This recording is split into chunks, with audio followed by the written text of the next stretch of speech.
Jesus does this, and in verse 18, they respond to him, "What sign can you show us to prove your authority to do all of this?" Jesus had disrupted this entire exploitative economic system that's been built up here, and the first question he gets is basically, "How dare you? How dare you?" They don't stop and say, "Oh, what have we done? What have we done?" They say, "How dare you get in the way of us making money? Who gave you the authority to do this?" And rather than submit to their questioning in the way they want to, Jesus responds in what might seem like a confusing and enigmatic way.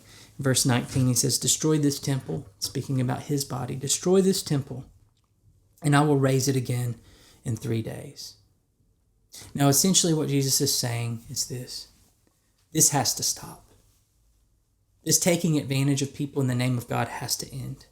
This using the grace of God as a money-making operation has to stop. I will not let it keep going.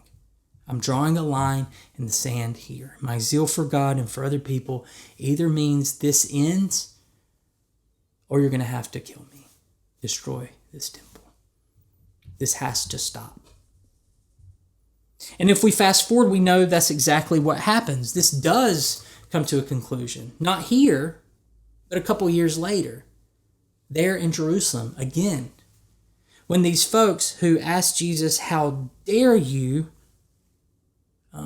conjoin their power with the power of the Roman authorities to arrest Jesus and have him put under trial on trumped up charges. And he faces injustice and he is executed by the state as a criminal falsely. Because he stands, and it begins here when he stands in the midst of the temple and he says, "This has to stop. You cannot turn my Father's house into a market. You cannot continue to take advantage of these people." But it doesn't just end.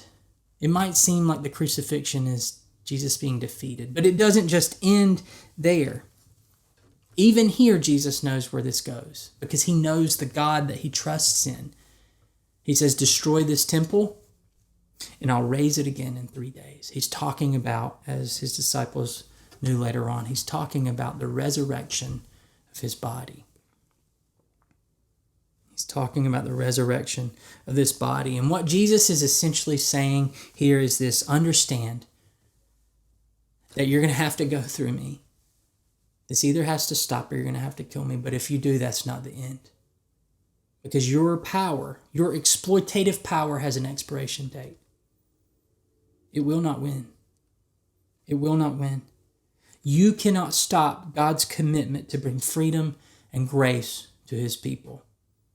No matter how powerful they think they are, no matter how much of a stranglehold they have on the temple or on the people, they cannot stop God's commitment in Jesus to bringing his grace to his people.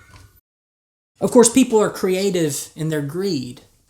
We can just turn the TV on today and we'll see that people have spun all kinds of different ways to try to make money off the backs of people using God.